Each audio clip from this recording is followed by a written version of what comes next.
Good evening, San Bernardino. So I got to come in tonight because the special meeting study session that we just had, man, we got to talk about it. We do because what I watched tonight, what many of you watched, and you guys have been texting back and forth, is just unbelievable, really and truly. So let me make sure those of you that can be on right now are on. It's a lot going on. So here we go. We're gonna, oh, okay, some of you guys are telling me, wait, I will wait. But this is gonna be very quick and straight to the point because we have some issues.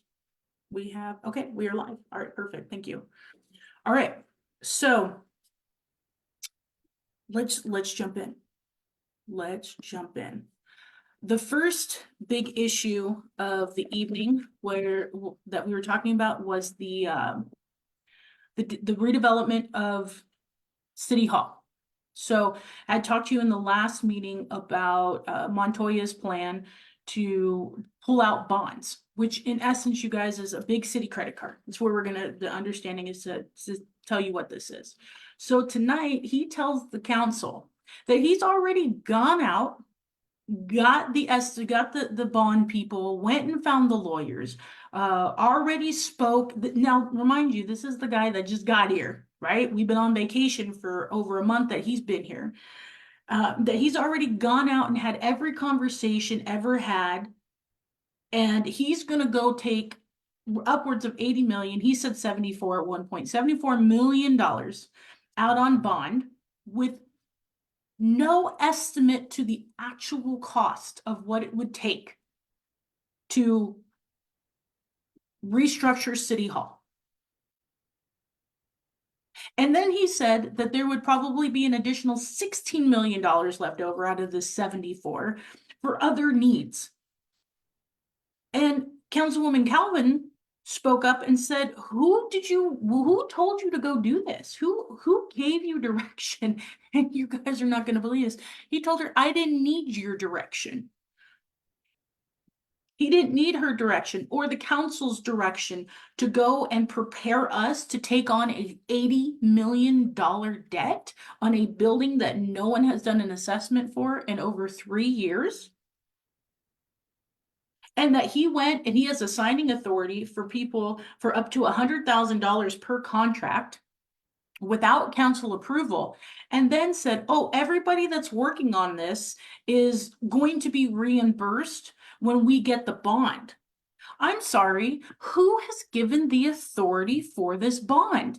So what he in essence told everybody tonight is we're already going to move forward with this, and the people are already prepared, and he's not going to go out for an RFP. He's already have all these people, even though this dude has never been out here, he's got all these connections, and we're not going to have to bid on who we're paying for these projects. What are we doing? It was unbelievable.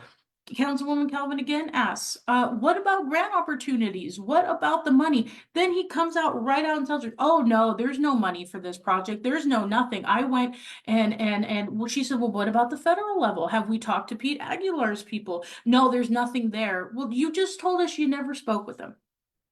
He said it. I never went and asked at the federal level. Every year, as Councilwoman Calvin points out, people are telling us that to tell us what the biggest projects are in our community. And this guy's telling us no. He's telling us that if we, the taxpayers, do not bond $80 million, we're not going to get to retrofit City Hall. You can't make this up. This is not the job of the city manager to go and create projects without the guidance of the council to do so. And a man who has a history of failure on projects, who overspent and was let go out of a previous city. And he's saying that he's going to get this done, you guys. This is the other kicker, is that this money has to be spent and utilized within a window of like 3 years, and he's going to get us out of the Veneer Tower because our leases are up in 2. You're gonna retrofit City Hall to move in ready in 2 years. And this isn't even an approved plan. You haven't had the engineers come in and do a new assessment. You don't have a cost estimate. You don't have a plan in place. And we're gonna give you an $80 million credit card to our city in a place where this dude hasn't been able to hold a job for longer than a year or 2, and we're gonna put out a bond for 3 years assurance for over almost half of our budget? You guys, would you give someone, I want you to think about this logically. Would you give someone a credit card to half of your entire budget of your household freely, who has a history of mismanagement, and say, yeah, go figure it out, and you're liable if they don't make it? This is how bankruptcies happen. This is how we get into trouble. And we're gonna move from this because this is unreal. And by the way, no one ever told him to go do this. I want to reiterate that. Never in our discussions publicly has it ever come out that we are supposed to go get a bond to redo City Hall. We talked about a lease to buyback program that was presented where we basically, in essence, sell the building to a developer who would go in and redo it for us, and then we would lease it back. We would lease to buy, which is a fabulous plan because the expense goes on the developer. We're already paying $3 million a year to Veneer, and we would take those costs and we would buy back City Hall at roughly, 50 to 7, whatever the retrofit cost was and whatever the interest is. This wasn't approved, just so you guys know. Thank you, Kathy, for asking. This was a study session. This is a discussion. However, I'm going to preface this. Everything that this man talked about, he talked about it like it was already approved. Already going to be done. And the council member on the left acted like it was. Like, there is no question. This is what we're going to go do with City Hall. He is already preparing the documents. He already has the lawyers and everybody in place. And the council gets no say. None. But we'll get to that in a minute. It's crazy. It's crazy. Then he proposed again that and I told you guys, this is what he wants. He said it out loud. He wants to be the master developer of the downtown. And they give this entire presentation and they're laying out all of these cities, Redlands, Yucaipa, Palm Springs, that have redeveloped. And they're talking about, oh, and they did the streets and they did this and they did the trees and the bushes. Absolutely. Every city that got ready and rebuilt their downtown, their largest economic development space, did the infrastructure. Of course they would do the infrastructure improvements. That's what our developer told us that we needed to prepare for in our development was the infrastructure. These cities did not master develop their downtowns. They did not, because you know why, you guys? Because cities are not developers. You can't even get a permit in our city for a grading permit that people are complaining about. You can't get permits to build additions onto your house, and we are going to master develop our city with no community and economic development director in place, with no city planner or engineer in place? With what resources? This is crazy. And no RFP process, you guys. None. And let me show you what this guy said. This is his vision, which we're going to talk about that too. We went from this community fought and agreed on project on the top with a river walk, with over 1,100 different units of housing in mixed income from market rate to affordable, an entire entertainment community driven project, to this, to 5 quadrants, a subdivision of the downtown into 5 different quadrants with far less housing, one part being mixed use. Where in the city of San Bernardino was this ever discussed with the community? This has never, ever been a part of any discussion. And you know why? How many of you sat like I did in the general plan meetings? In the downtown specific meetings and said, oh, I want this, I want a quadrant of different things? Or did we as a community come together and fight in March of 2020 for this Riverwalk? This man has come in and told this community and the council tonight, you have no say. These are my plans. This is what I'm going to do. That's what he told them. I don't need your direction to do any of this.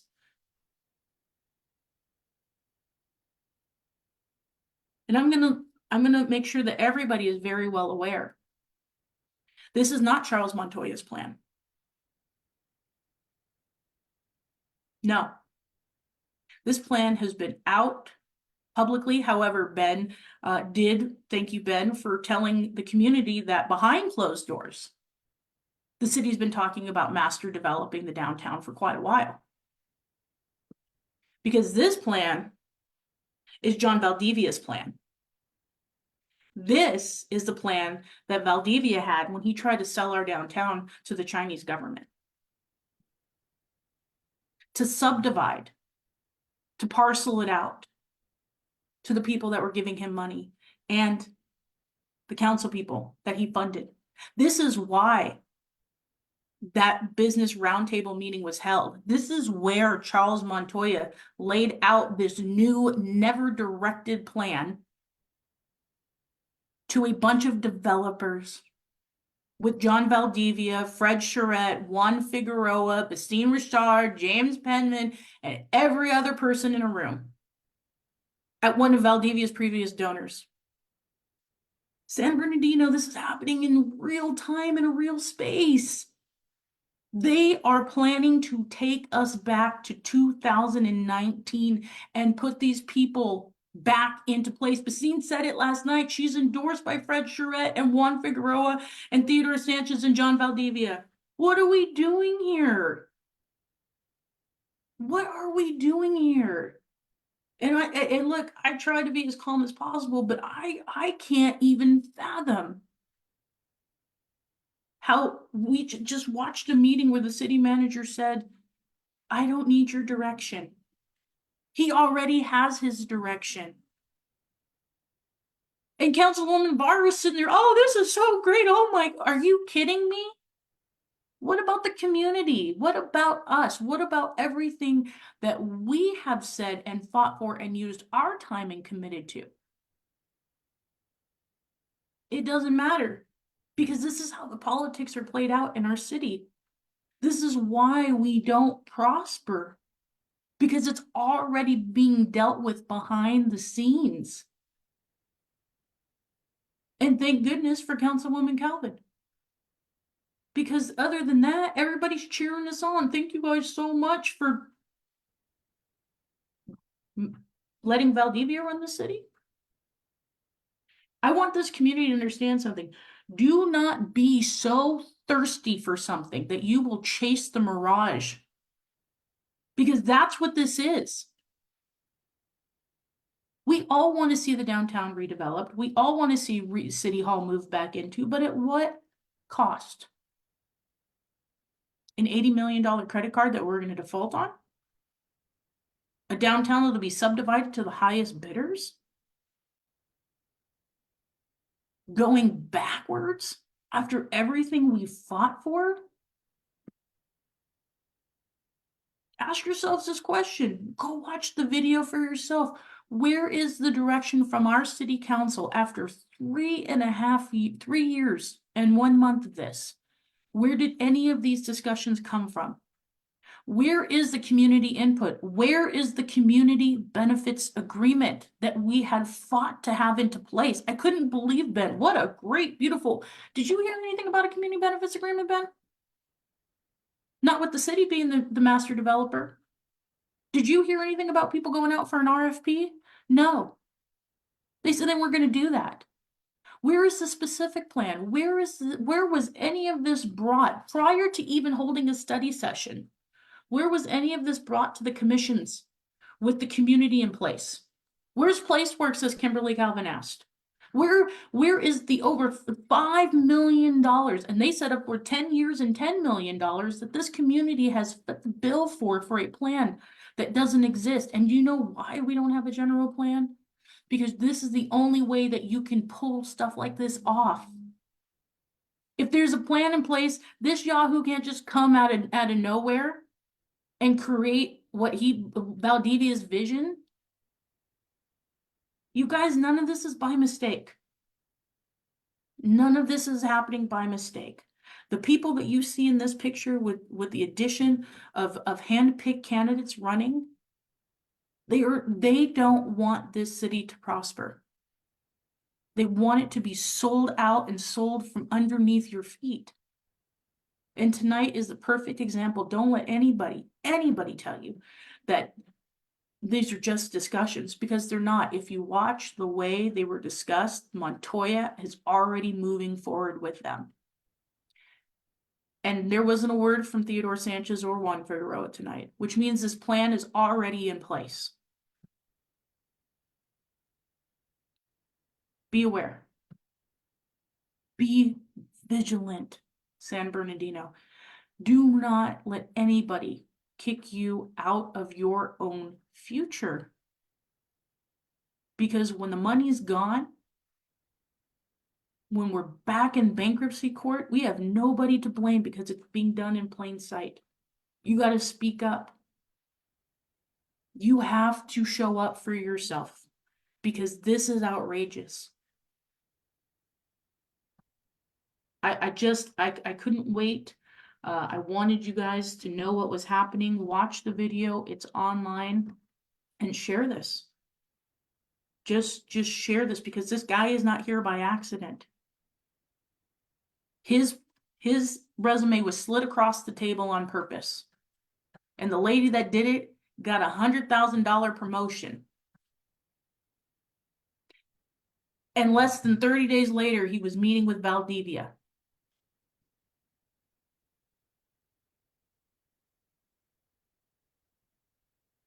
You know, a lot of people ask if I'm psychic. I'm not. It doesn't take a psychic to see what's going on here. Stevie Wonder could see what's happening in the city of San Bernardino. You just have to want to understand that the people who are in charge of our city, with the exception of Kimberly Calvin, do not want this city to get better. That's why Kimberly stands alone. That's why she's the only one out here fighting. So thank you guys. Please share this. Do me a favor, share this, get this out. I'm gonna sponsor this. I really want people to understand, like, this is why voting matters. This is why being vigilant and aware is so important, because it's happening right in front of us. And I appreciate all of you that came to the meeting, that were able to watch 3 o'clock in the afternoon. And do not be fooled that because there was not a vote, that this is not already in place. Montoya made it very clear. This is already coming. And so my hope is that the council, I saw a little shine in Fred. I'm gonna say it. Fred Charette had a moment where he was like, none of this is in stone. Wake up. Keep waking up to the fact that you looked absolutely obsolete tonight. This didn't look like a council manager form of government. This looked like Montoya and Valdivia running the city. And the puppets on the left just out here gonna be getting ready to do whatever they're gonna do. And I don't care how much of a win Mayor Tran needs right now. This isn't the win for the community. This isn't it.